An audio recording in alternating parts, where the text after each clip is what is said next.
Okay. So Katie Louise, wasn't it? Yes, that's correct. Perfect, perfect. Okay. Well, let's start with the obvious question. Why do you want to be PD? And tell me a bit about yourself. Well, I'm Katie Louise. I've had loads of experience with the police in previous states I've been in. I did run a whole police station or PD, whatever you want to call it, before, and it was run very well until I had to move away again. And I want to become a Okay. cop because I want to get them criminals off the street. You know, all the drugs, all the guns. You know, just to make the city safe for people, so they don't feel like they're in danger all the time. Perfect. Damn straight. Okay. Next question then. You've kind of answered a couple of questions with that one actually. Mhm. That's one. Um, uh, what about why BCSO over LSPD?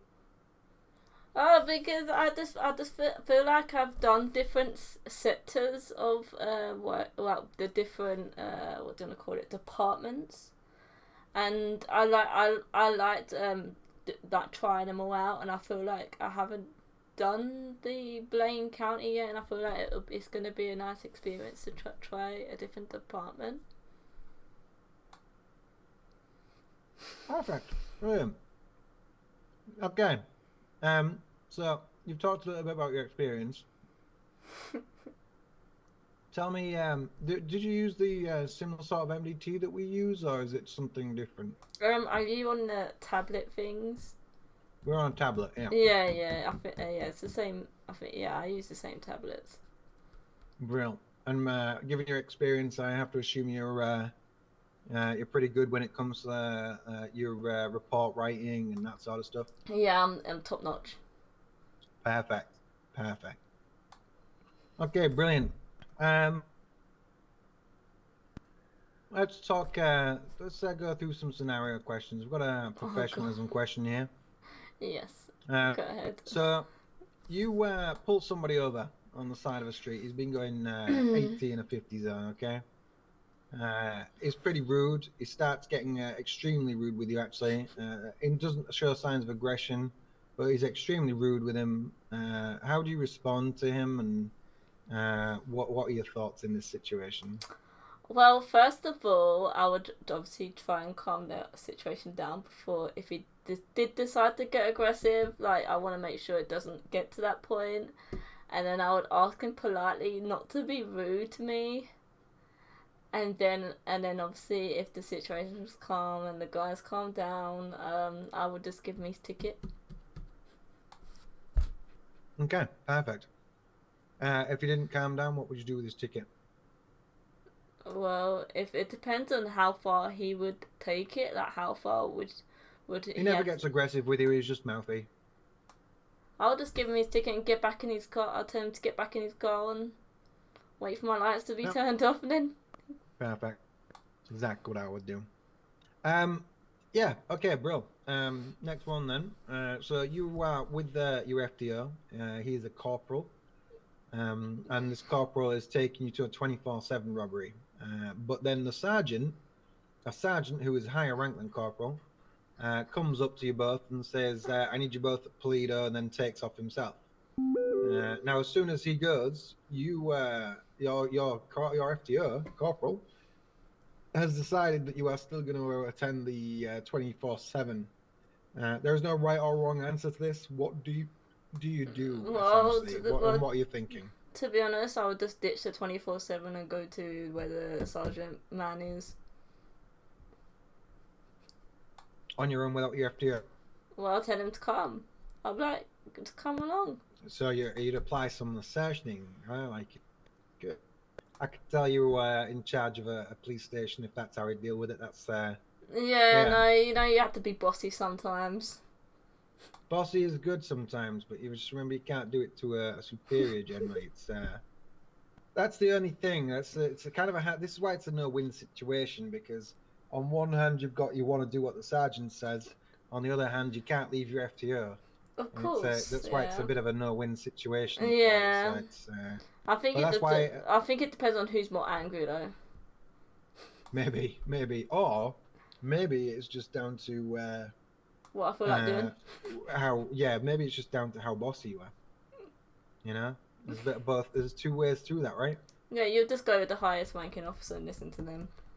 I mean, that's what you should do. Yeah, but your yeah. FTO is technically in charge of you, so. Yeah, it's a bit of an awkward situation, I'd say. Yeah, 100%. That's what it's designed for. But it's just to get an idea of what you're like. So. Yeah, I understand, but I can be bossy. Yeah, that's good. It's good. Okay. No, that's good. Right. So, you approach a 24/7. Okay. You look down into it, and there's a guy sat on his knees with his hands in the air. There's someone behind him with a gun pointing at his head. And then right next to that guy is a guy with a bag that literally says swag on it, and a massive bag of cash is just kind of filtering out. Okay. Yeah. You're the first officer on scene. What are your priorities in this circumstance, and what do you do from this point? Well, the first thing I would concentrate on is making sure that hostage is okay, because obviously it's going to be very scary for a person to be in that situation. And then once I've checked that the hostage is all okay, like not gonna. Like, you know what I mean? Like, making sure that he's all okay. Then I would contact and try and get some extra hands down to the 24/7 and then deal with the whole robbery. Yeah, roll. Accordingly. Okay.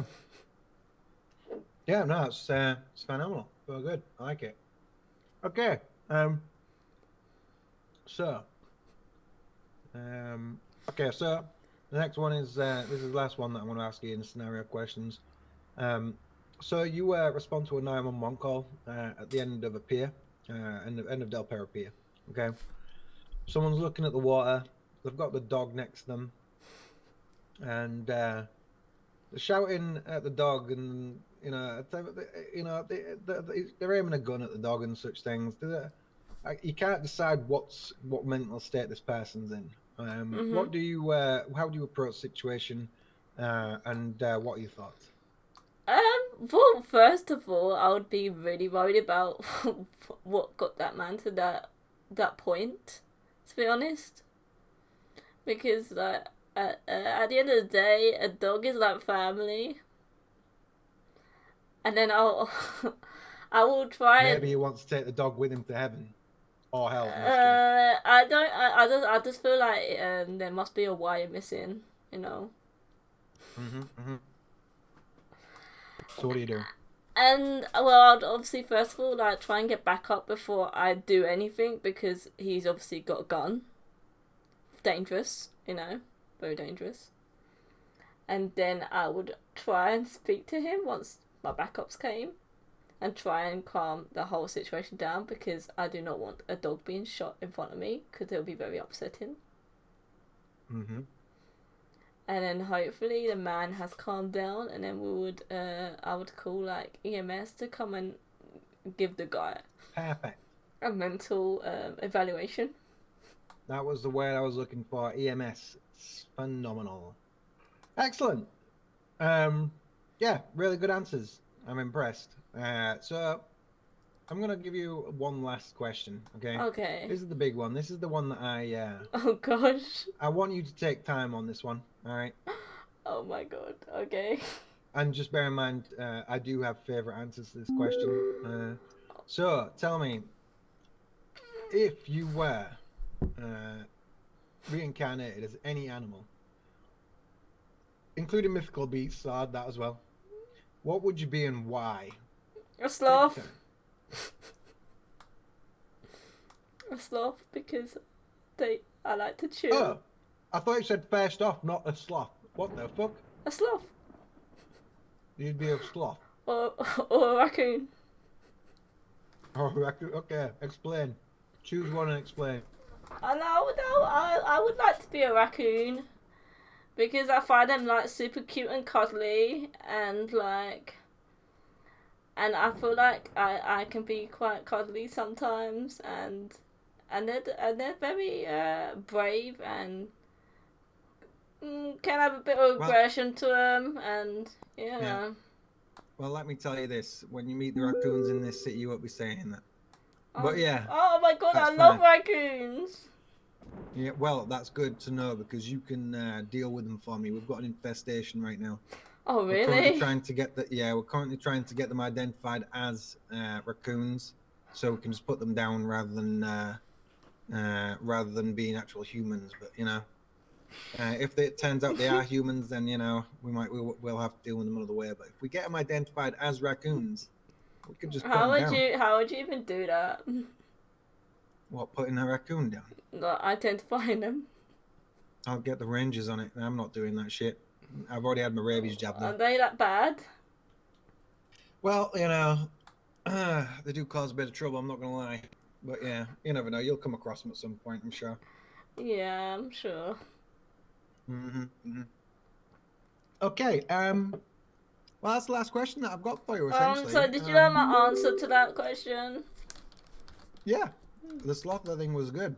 Preferred sloth over raccoon. No, I've but got PTSD. I couldn't choose between a sloth and a raccoon because they're both my favourite animals. Right. Well, I went with sloth. I like sloths because they're chill. Exactly. And Do you have any questions for me at all? So, you know when you arrest someone, yeah, can I just go up to be like, yo, I'm arresting you, bruv? You kind of have to give them reason, but yeah, that's kind of it. So if they're robbing a store, I can just be like, go up to them and be like, yo, I'm arresting you, bruv. I mean, look, if they haven't got a hostage, yeah. Oh my god. Oh no, I was only joking, by the way. I'm just kidding. Well, if they've got a hostage, yeah. I mean, look, you aren't going to go near them if they've got a hostage because you already answered that question. Yeah, no, I have a bit of a sense of humour now. Well, you know, you're welcome to that sense of humor. I have a brilliant sense of humor. Alright, tell me a joke.